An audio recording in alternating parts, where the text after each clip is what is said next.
Bonjour, mon nom est Brigitte Girard-Goyer. On peut dire que je suis poète depuis que j'ai 8 ans.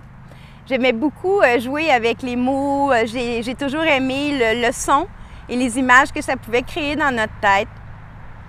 Donc, j'écris de la poésie pour me faire du bien, pour faire du bien. Je suis éducatrice spécialisée de profession, donc je travaille dans la réadaptation. J'accompagne les gens dans leur douleur.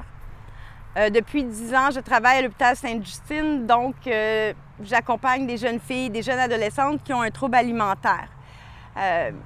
J'utilise cette douleur-là pour pouvoir écrire. Ça me permet de libérer un peu toute cette pression-là que je peux recevoir pendant mes journées. Donc, la poésie, pour moi, c'est un exutoire. Je vais vous présenter ma poésie. Je vais vous lire 3 ou 4 poèmes que j'ai publiés sur ma page Facebook qui se nomme « La mer close ». Ma poésie vient du fait que plusieurs choses se passent ici dans nos vies. J'écris beaucoup par rapport aux émotions des autres, mais aussi par rapport à mes propres émotions. Moi, je suis une femme qui est infertile, je n'aurai jamais d'enfant. C'est un grand deuil. Donc, je vais vous lire la lettre que j'ai écrite à l'enfant que je n'aurai jamais. Et je vais par la suite vous lire 3 poèmes en lien avec ça. Et à la fin aussi, je vais vous expliquer un peu ce qui va se passer dans le futur pour moi. Donc, la lettre que j'ai écrite s'appelle « Pour toi ». C'est une lettre qui date déjà de 3 ans.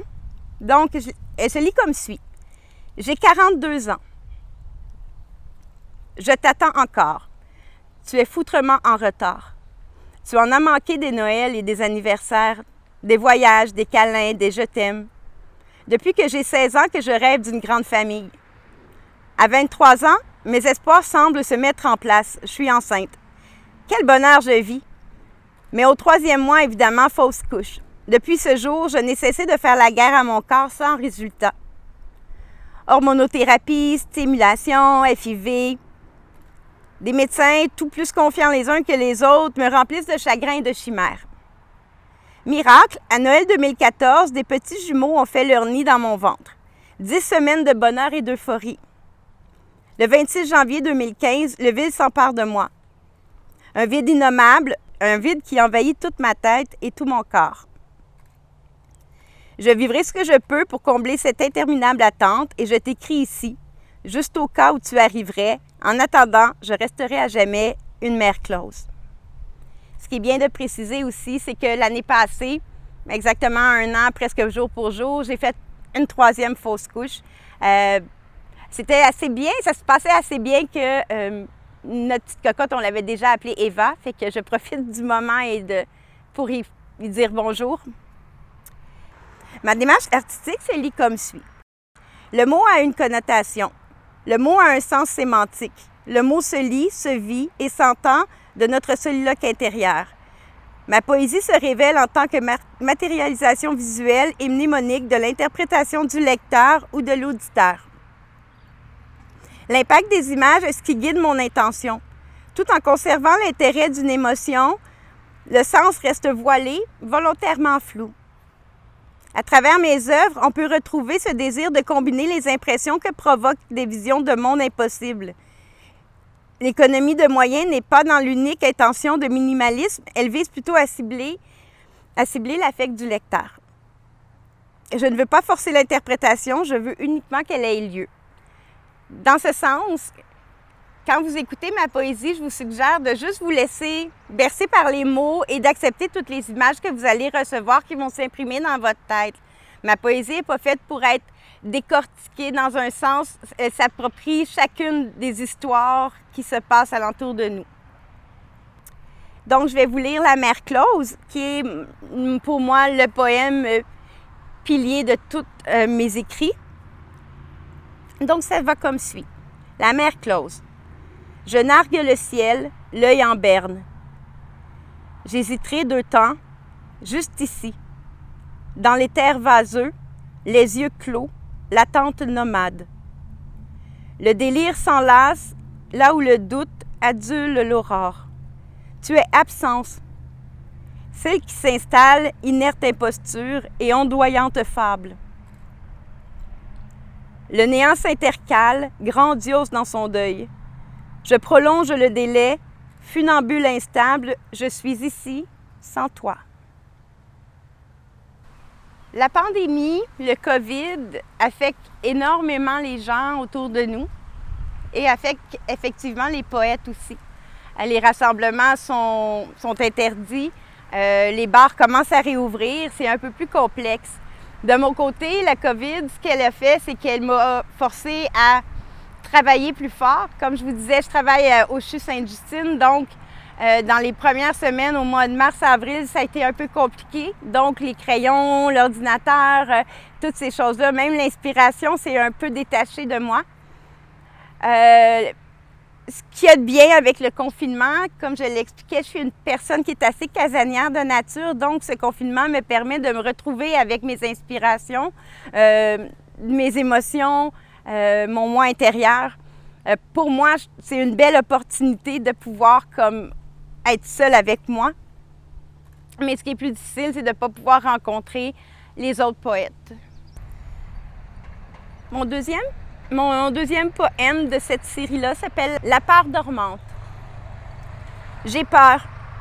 Debout, centré en mon axe, statique astre dormant. L'instant me brûle. Il se traîne, vagabond. Il hésite, étourdi. Je me percute. Je scande des ritournelles gamines, celles qui rassurent, celles qui dérivent. Ces cris sont les miens. Ils ne naissent pas dans ma gorge, mais détalent de mon asile. Je reste lasse, me demandant ce qui m'embrouille. Mes mains exhalent, mon monde se fane. Les fragments railleurs fissurent mon espace. Le troisième de cette série se nomme « Le retard ». Tu n'es pas là. La lumière s'émiette. L'horloge ricane. Je tourne en cendres, muette, désorientée. Mes jambes s'impatientent. Elles se souviennent de ton cou. Ma bouche se morfond, ma tête cafarde. Ton exode m'expulse, ma chair s'expose. Les pupilles vacantes s'élargissent au hasard du délai. Le néant s'installe, victorieux. Cette absence improvisée déçoit. Elle abuse des heures mouvantes. La rue se détourne, mes pas me quittent.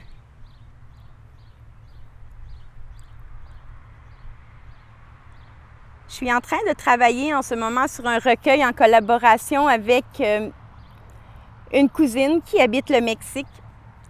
J'ai le rêve de publier un livre en collaboration. Elle fait des photos qui sont tout à fait splendides, des photos qui, selon moi, représentent le vrai Mexique, ce qui vaut vraiment la peine, puis ce qui est vraiment attachant au Mexique.